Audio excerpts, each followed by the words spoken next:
Hey everyone, welcome to Ripstop on the Record, episode 55, part 2. I'm Jameson. Hey everyone, and I'm Avery.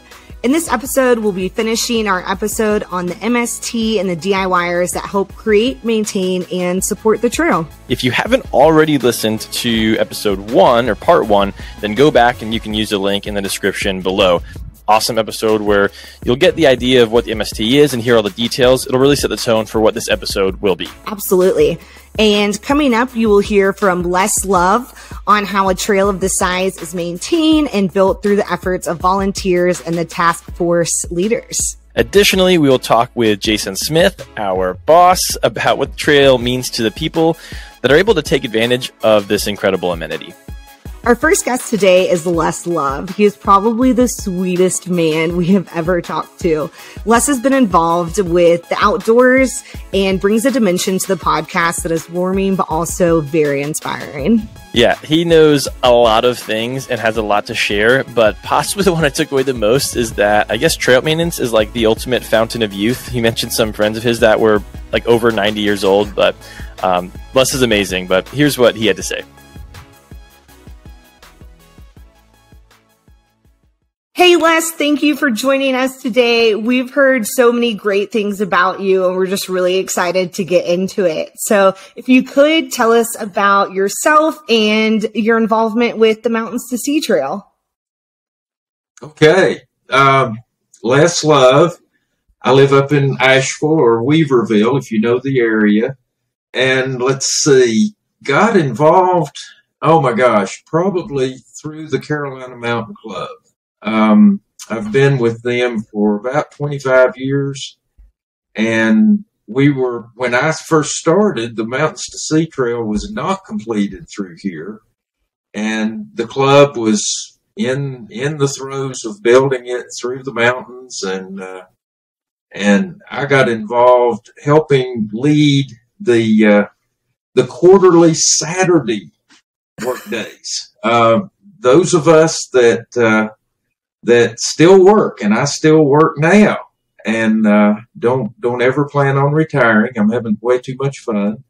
And whenever these crews would go out during the week, there were a bunch of us, we just can't do that. So we started a quarterly Saturday work day, and we helped build the Mountains to Sea Trail for probably about 10 years. So wow. I was going out 4 times a year helping lead a crew on Saturdays, and that way we could learn from these trail guys in the club that have been doing it for years and years. And one of the great ones is Pete Bodenhorst, who taught me so many good things about trail maintenance, and we completed. The trail's not completely off of the parkway, but we built miles and miles of trail, and a lot of that is over in the rough territory around Water Rock Knob that we all just admire so greatly. And with my involvement in that, I joined the Friends of the MST and got to know Kate Dixon really, really well, and then eventually got asked to be on the board, which I'm still on the board. I guess I've been on the board for probably about 5 or 6 years, maybe, whatever. And just love it. Just the trail connects so many people across our state, and through the board, I'm doing thank you calls to people for donations that they make or when they join. There's a bunch of us that do those, and I just am always thrilled to talk to people that are down in your area, down in the Triangle, and that are down on the coast, and they tell me how much the trail means to them. It gives them goals to be able to set, it gives them a trail to escape to, and it's the same trail that we've got up here. So we're all talking about the same thing and how much it means to us. So anyway, it's just been a great ride for me. and my wife is involved in the Carolina Mountain Club and supports me greatly in fact, she's the one that talked me into joining the board years ago. I probably wouldn't have joined the board if it weren't for Catherine. Well, thank you so much for sharing that. I don't want to call Jameson out on his age, but you've been a part of the Carolina Mountain Club almost as long as Jameson has been alive. So next time you're out hiking, Jameson, you'll have to think deeply about that one. Already am. Well, I was hiking whenever I was Jameson's age, and well, it's just been part of my life. I actually got a degree in forestry, so getting in the woods has been an important part of my life. So I'm right there with you, Jameson. Yeah, don't trade anything for your young age. It's great.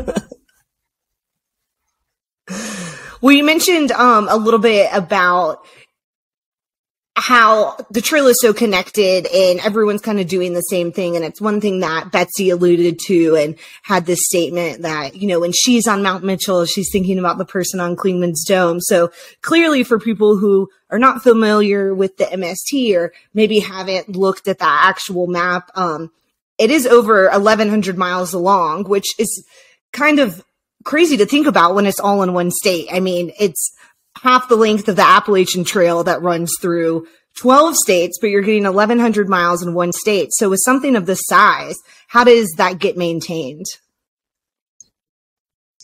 It's incredible how well it is maintained. And you could pretty well say that it's by hundreds and hundreds of volunteers. It amazes me how many people do go out because they love the trail. And it's, for us up here in the Carolina Mountain Club, we have the trail divided into sections. And then each person that's a section maintainer has a piece that's maybe a mile, maybe 2 miles, whatever. And it's amazing how volunteers take possession of their section, take pride in their section. They want it to be perfect. And that's something I help do is, I'm a volunteer coordinator for the Carolina Mountain Club and help coordinate and bring in volunteers for some sections up here from the Pisgah Inn down to the Folk Arts Center. And it's just great getting to train these people. And of course, I've got a tremendous amount of help doing this as far as training through the Carolina Mountain Club and letting people know what they need to do going out. And we help them with weed eating and cleaning the water bars, cleaning the ditches, and then lopping all the vegetation that grows in. But then extending on past what the Carolina Mountain Club is responsible for, we only go up to Mount Mitchell. And then from then on, it's, the High Peaks Association takes over. But then going on east, we have task force leaders that do the same thing that we do. They recruit volunteers, and we have all these task forces that are all the way across the state. The Carolina Mountain Club maintains about 150 miles of the Mountains to Sea Trail up here in the mountains. But then you've got the remainder that has to be maintained by all these task forces that are divided up all the way across the state. And they do incredible work. And all across the state, it's amazing what they do. And they have meetings of task force leaders to learn what all needs to be done and how to do it better. So, and we even have little clinics, you might say, at our gatherings. our annual gatherings to have trail maintainers talking about things, helping train people. We've got some folks up here that are in their 80s that have been doing this for years and years, and they sell their way of doing it to the folks that are down east, even though the trail maintenance may be a little bit different. So anyway, it's such a love for the trail, and it's spread over hundreds of volunteers all across the state. We heard that you were instrumental on getting the MST through indigenous land, specifically Cherokee land. Can you tell us more about that experience and what you did to help advocate for both the MST and for the land there? Yeah, that was an exciting thing, and that was driven mainly by Alan D. Hart. And I think of course, Alan died several years ago, but Alan D. Hart was kind of my idol for years and years. When I was your age, Jameson, and was out hiking, I always had an Alan D. Hart handbook of wherever I was going, because he had every trail documented in his books for North Carolina and all the other states around here, South Carolina. It didn't matter. You could get an Alan D. Hart book, and he was a professor at Lewisburg College. And he was the Mountains to Sea Trail would not exist without Alan D. Hart. It's just the way it was. He was such an advocate, and he pushed hard to get the trail in certain places. And my feeling was, if Alan D. Hart wants this trail to continue on the Parkway lands all the way down to Oconaluftee, joining with the Smoky Mountains Park there, then that's what we're going to do. We're going to do this for Alan. And for years and years, he had said that you couldn't build, I'm sorry. The Parkway had said that we could not build a trail over the lower two tunnels that are in the Cherokee Reservation, that are in the that land, because the Parkway had said we do not want people hiking through these tunnels. And Alan D. Hart said that can be done. A trail can be built to go around these tunnels. So we came up with a way to do that, to bypass the lower two tunnels. The other problem was the upper three tunnels that were still on Cherokee property. There is a road there. It's a Bureau of Indian Affairs road that bypasses those three upper tunnels. And there was a problem of using that road because of the Cherokee owning it. And Pete Bodenhorst, who I mentioned before, who was very instrumental with the Carolina Mountain Club, he worked so hard trying to figure out how we could get this trail down to the Oconaluftee River through Cherokee property and make it work for Alan D. Hart.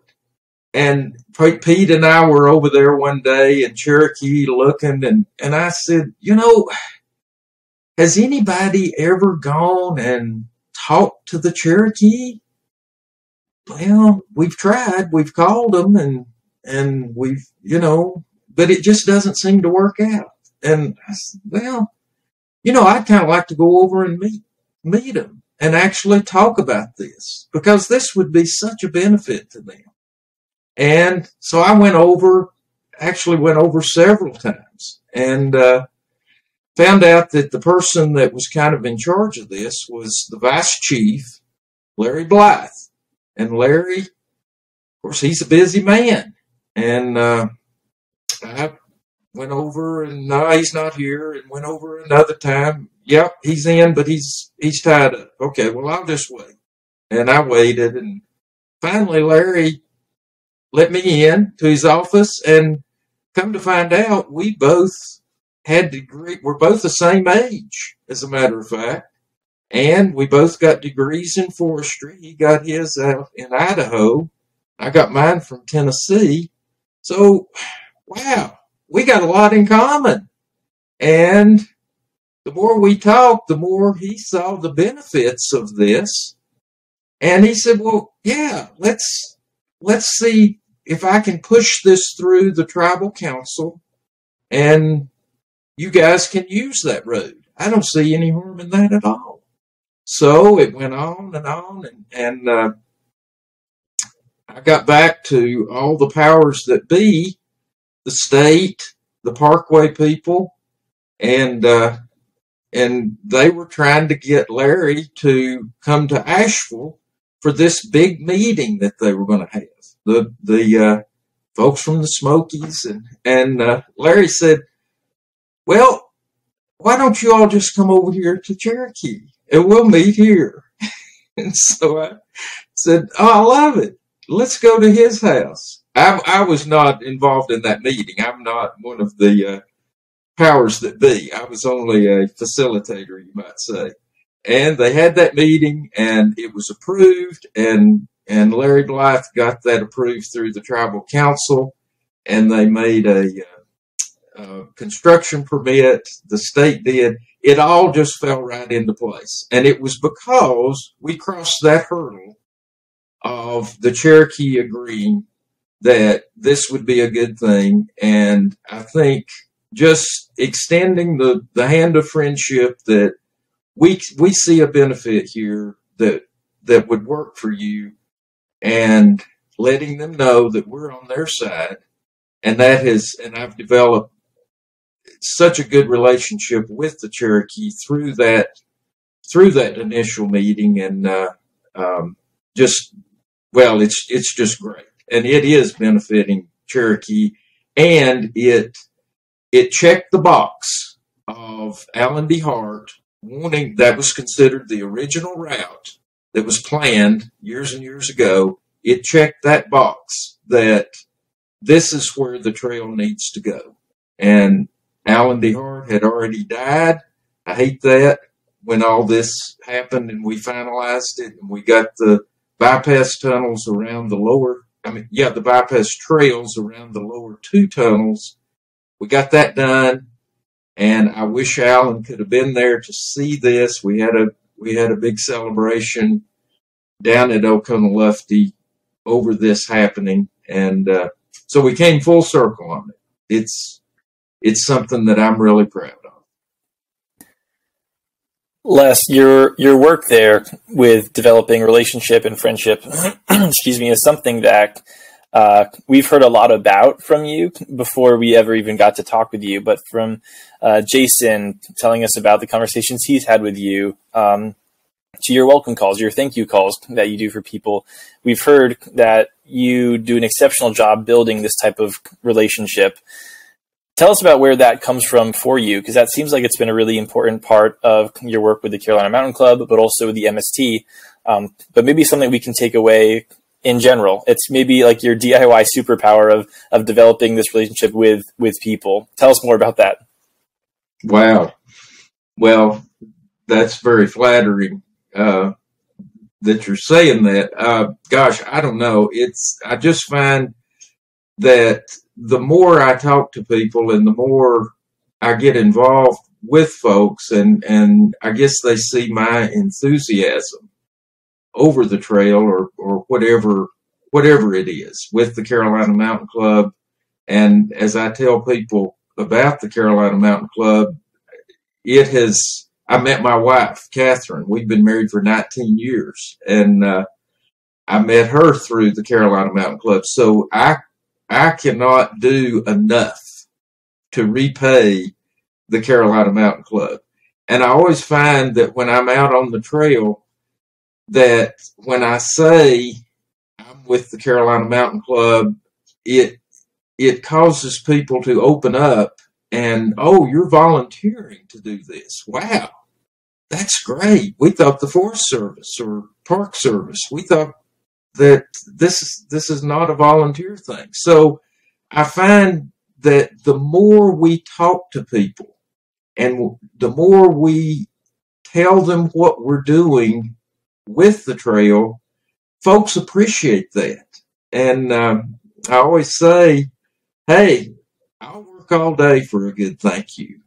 And that's it. It's all about the appreciation. So if I talk to people and they show me gratitude for what I'm doing, to be out there volunteering or talking people into coming into the club and doing trail maintenance with us, I get so much pleasure out of that. And I think that feeds me probably more than what other people are getting out of it. So it's all good for me.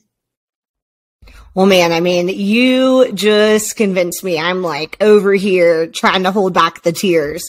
Honestly, it's really motivating and empowering to hear. I worked as a hiking guide for a little while in the Smokies, and coming from that background, I have a little more awareness than maybe the average day hiker of knowing like how these trails are actually built and maintained. And one thing that I was thinking of when you were talking is I'm always like, well, what can I do to repay these people? And when I see trail workers, I'm always like, you don't know how much this means to me. Like I try to cheer up their day a little bit, like thank them as they step aside to let me pass on the stone stairs that they're building.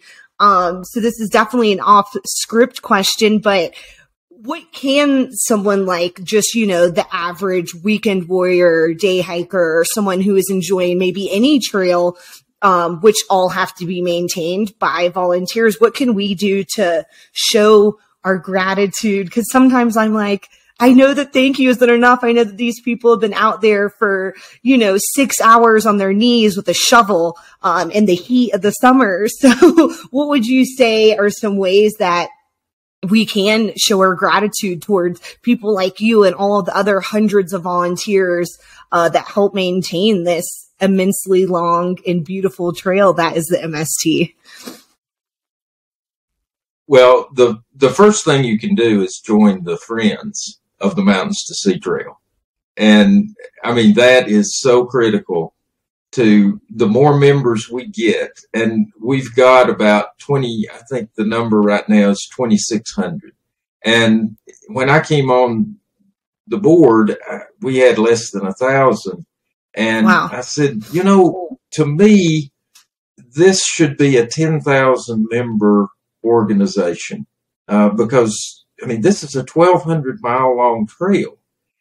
But so many people do not know that in the first place, they don't know they're on the Mountains to Sea Trail. Mm-hmm. But if they do know that, they do not know that the Friends organization even exists. So getting that word out is so important. And that's something whenever I'm out, I try to tell people when we're on the Mountains to Sea Trail that, hey, that's something you can do is just join. You don't have to give a lot. It costs $35 to join. That's so critical to us. The more members that we have, the more good we can do. So then if you join, and we've all got things that we need to do. We've got families, we've got jobs, we've got, and getting out and working on the trail, it's not for everybody. So don't beat yourselves up if you're not doing that. We can't all go out and swing a hazel hoe. So if you join and just show your support for organizations like that and the Carolina Mountain Club, and I always try to push the quarterly work days that we have for the Carolina Mountain Club. We'll have usually 30 to 50 people that show up on those, and we only do 4 a year. And we only do 4 for a reason, because we want people to say, ugh, they're only doing 4 of these. I got to show up. And it's an excellent way to learn about trail maintenance. And I can put you on our email list. And this past year, we worked on the Mountains to Sea Trail over Mount Mitchell. Everybody wants to go to Mount Mitchell. So here is a stellar trail, incredible views, and the rangers up there would come out and just sing our praises for what we're doing and make us feel good. Here we are working in this beautiful park and making improvements, doing rock work. And it's a way for folks to learn about trail maintenance. If that's something you really want to get involved in, then shoot me an email and let me know that you would like to be on that list. And you will get notifications about we're going to be in another area next year. But I always say that, and I've got a lot of people on that list that they come one time, and that's fine. It's sort of an 80-20 rule. 80% never show up again, and that's okay. 20% come back, and they may even join one of our other crews. But that 80%, they will go away at the end of the day knowing more than they ever thought they would about how to maintain a trail and what all's involved. So it's a great way to learn about trail maintenance. And if you're in Durham, like you are, there are task force leaders that do the same thing. They would love to have you come out and join them for one day and just experience that. And you don't have to come all the time. Just to come out, and they always say, we need to get young people out here. Well, you've probably got a lot going on, and you may not be able to come out a whole lot. And that's very understandable. So anyway, and the thank you, that means a lot. Just stopping and saying, man, we really appreciate what you're doing. Unfortunately, that will do it for the conversation with Les Love. We had an amazing time talking to him, but unfortunately there were some connection issues resulting in the full interview not being saved. Now, we did reach out to tech support and they have given us some solutions. We're optimistic that we'll be able to have the full episode up at some point next week. The next patron of our questions is our very own Jason Smith, the GM of Ripstop by the Roll and our boss. Hey, Jason.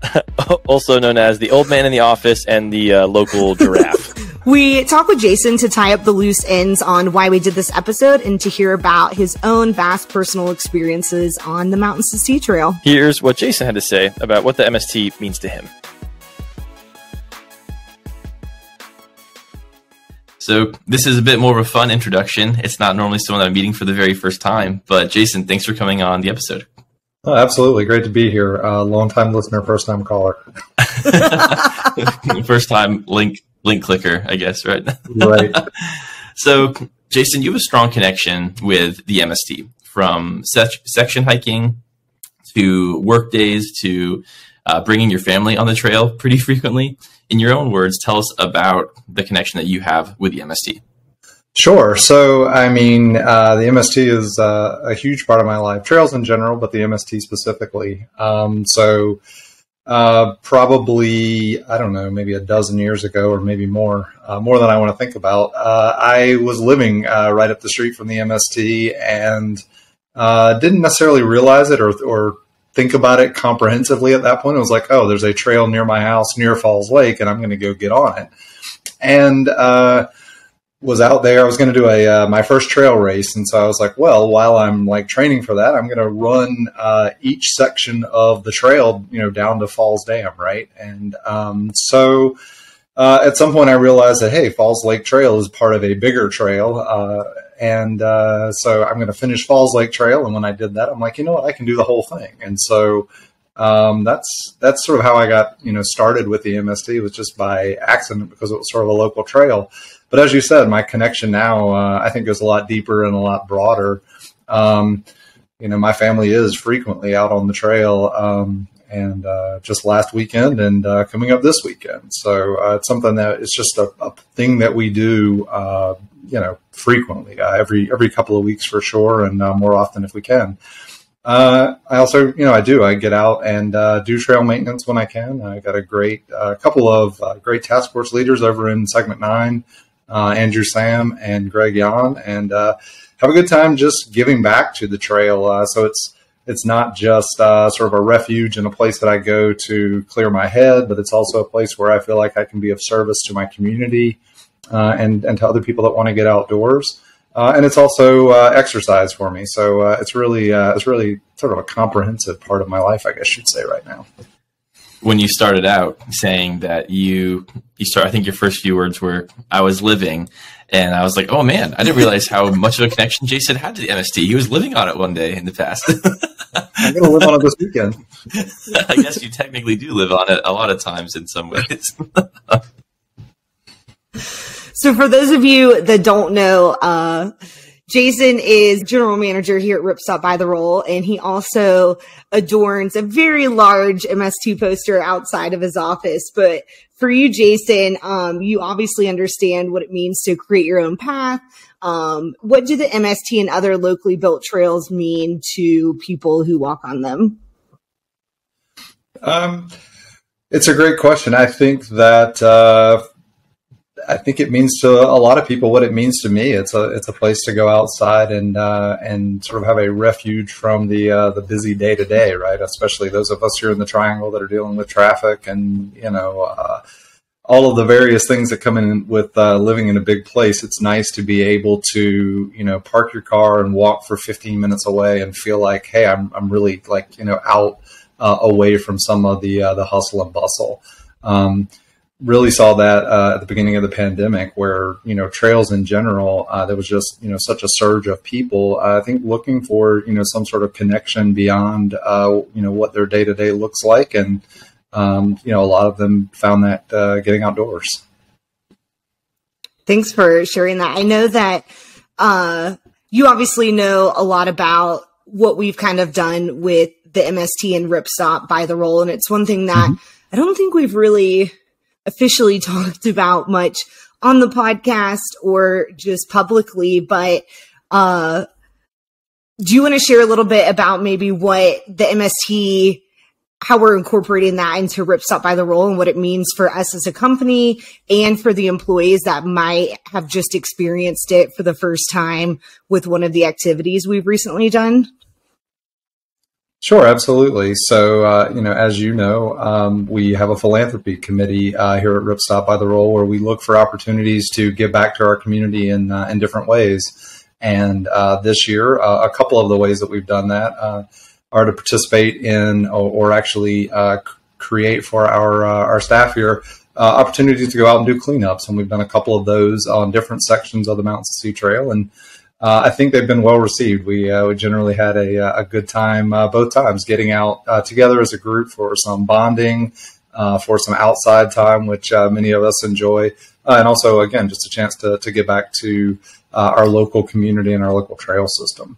So that's one way. The other thing that we've been able to do is support the Friends of the Mountains to Sea Trail with creating a custom zipper pack pouch.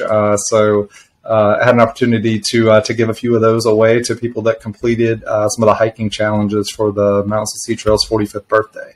And so that was, I guess, a pet project of mine that I lassoed you guys all into. But I really appreciate all the hard work that went into that. And it was well received, I think, by the community. So earlier this year, Kyle and the rest of us put down the reason that RBTR exists in a lot of ways, kind of our why statement, being that we want to help people create their own paths. For this episode, we kind of took that in a very literal sense, where we're talking with people that have created this path across North Carolina. For the company, it often results in people making their own gear. But for you, I'm going to ask you maybe the toughest question, tie that all in for us. I mean, this is a pretty weird episode for DIYers and MYOGers to do. So besides just creating your own path in a literal sense, what's the connection between the gear that we make and the trails that we walk on? Sure. So I guess I'll take the literal part of it first and say that, the Mountains of Sea Trail and many trails are largely volunteer built to have a trail that goes 1,175 miles across the state or even, some local things. It takes the effort of volunteers. And in that sense, it really is do it yourself, right? If you want a trail to hike on, sign up for a task force, sign up for a work day, go out and help do it yourself, so to speak. And then in a larger sense, just gives people the opportunity to go out and do things that they enjoy, that they can, see. I think one of the satisfying things about DIY often is that you have done it yourself, that there's a sense of accomplishment when you finish something and you end up with something that, didn't exist before, that, in some ways might be just what you want. Right. And so I think that's sort of how that ties together, whether it's, physically and literally making your own path through the woods, or, making a piece of gear that, gets you out on the trail. I do think that the DIY spirit really, kind of ties all that together. So there are a lot of parallels for me. It's an easy connection for me to see. Now, can we chat a little bit about our why statement in terms of what does it mean? I mean, creating your own path is a little bit ambiguous when it comes to it's like making backpacks. Sure. What does that mean for us in a practical way?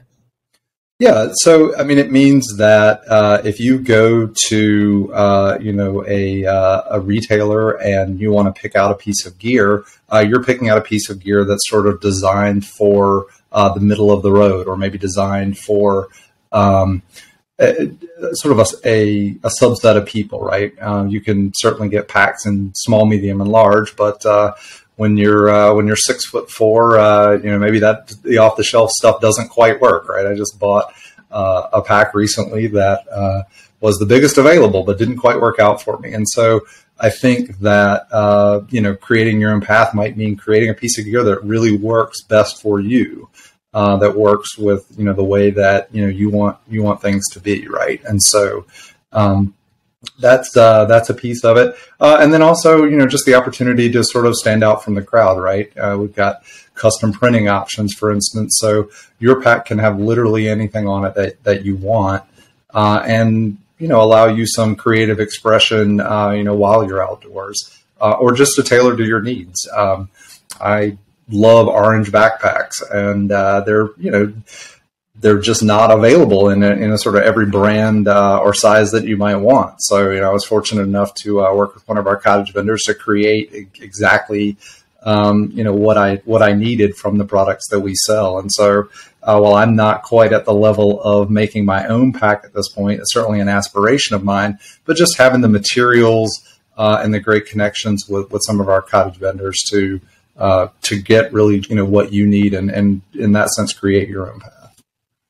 Jason, you're coming up on your 1-year anniversary here. We did not prep you with these questions, but now I'm interested because we have you on the podcast for the first time. But so you got it. Yeah, exactly. About a year ago, you discovered us because you were trying to find some hammock fabric. How much has your perspective changed? And not to beat this point too much on creating your own path since you started working here. I mean, you've seen backpacks been made. You've seen Carter's collection of the Smithsonian of backpacks. You've seen so many different things since joining us. How has creating your own path changed for you over the last year? I mean, I think it's the possibility has just, expanded exponentially. I mean, there are so many things that you can do that I don't know that people are always aware of. And so, I went from, sure, I can create my own stuff sack, and there might be a reason to do that, to, oh my gosh, I have, 25 projects that I'd love to work on as soon as I work my skills up to the point of doing it. So, I mean, I think that the longer I work here, and the more that I learn about what we do and the skills that folks like yourself have, I realize that people create everything that you can buy in the store, and that means that you could create it yourself too with enough sort of determination and inspiration. And frankly, there's just no short of inspiration around here. What do you want to make now? Oh my gosh, what do I want to make now? I mean, I really would like to get to the point where, I make my own pack. I've got some more, I've got some baby steps to do in between, but I've got, some things that I've got a pack that I use in certain situations that I'm sort of fond of, that I'd like to modify a little bit to just sort of, meet my needs better and that sort of thing. So that's one. Trying to think of other things that there's so many different ideas on the list, but just things for like organizing my mountain bike gear in the back of the car, and just lots of different things that I have so many outdoor hobbies that I have to kind of wait until the weather gets too ugly, which for me is a pretty small window. But when the weather's too ugly, I can focus more on sort of indoor pursuits. So not only are you a fearless GM, but you are also no stranger to hiking on the Mountains to Sea Trail. You mentioned you were out last weekend. You're going to go away this weekend and get into the woods. Can you tell the listeners about what sections you've hiked, and kind of what's next for you, what your MST journey looks like? Sure. So this is certainly the most public I've ever said this, but I'm hoping to finish every mile of the trail in 2023, which is about, I try not to add it up too much, let's say about 300 to 400 more miles. At this point, I have most of the mountain section left. So because of the way I started the trail, hiking around Falls Lake, I basically started at home and worked east a little bit and then west a little bit, and so on and so forth. So I've sort of grown out from the center, and it just means that the miles that I have left are primarily in the mountains, between segments 2 to 4. So think like the Water Rock Knob area around Cherokee out to this weekend I'll be just north of Linville Gorge up towards Beacon Heights. So I've got that section to do. And then I also have about 60 miles on the Outer Banks to do, up from Hatteras Inlet to Jockey's Ridge. And then my wife and I opted to do the paddle route on the MST, which is segments 11A through 16A, and we have about 60 more miles to do there as well. So at this point, I have sort of chunks all over the state, which is fun because one of the beauties of the Mountains to Sea Trail is really getting to see the whole state. And right now, I have a little bit left in each of the mountains, the Piedmont and the coast. So that makes me super excited because some of those sections are the sections I've done the most, and I know they're so beautiful. I also know that you were out hiking in Linville Gorge last weekend, and we almost crossed paths, which running into you, I was like, wait, Jason's in the gorge, just like a few miles that way. So I know it's going to be hard to ask you this next question because it's going to be like asking you who your favorite employee is, but what has been your favorite section of the MST so far? That is a great question. So I think I'm going to hedge or punt and say I have 3 favorites. I really love. There's a section along the Eno River called the Laurel Bluffs Trail, which is basically between Pleasant Green access and the quarry. And I'd say I love that section because it has mountain laurels and a lot of elevation down to the river, and it makes you feel like you're in the mountains, even though you're squarely in the Piedmont. It's also somewhere that we just go all the time, and so I feel like I know it in every season and under every condition. So that's a cool thing. I also really love Linville Gorge, which is where I'm headed this weekend, and there may be a little bit of that effect going on, but it is truly a beautiful and remote section of the trail. As busy as the mountains are right now with leaf peeping and all those sorts of things, maybe I saw a dozen people last weekend across a dozen miles. And so it's nice to be able to get away from the crowds and really see some amazing scenery. And then the last thing I'll say as a favorite is everything I haven't done yet, because I'm the guy that always has to see what's around the corner. Let's just go a little further. What's around this bend? And so this is sort of figuratively everything that's in front of me is what's around the bend. So, well, Jason, consider this your formal introduction to the podcast. I hope there are many more episodes to come for you, especially now that, like we just talked about, you're probably going to go famous in Australia and Lithuania after this. So, sure. It's out of our control now. But thanks for taking some time out of this really busy week as you're getting ready to go hike, as we finish inventory and getting ready for a sale. Thanks for joining us on this episode. No, absolutely. Thanks for having me. I look forward to talking about these things again. Thank you. Thanks, Jason. We'll see you around, I guess. Take care. As always, thank you so much for listening. Please like, rate, subscribe, comment, whatever it is you need to do to let us know that we're doing a good job, but also so other people and other makers can find the show. Next week, we're talking with John Campbell from Alpine Luddites, and I don't think you're going to want to miss it. See you then.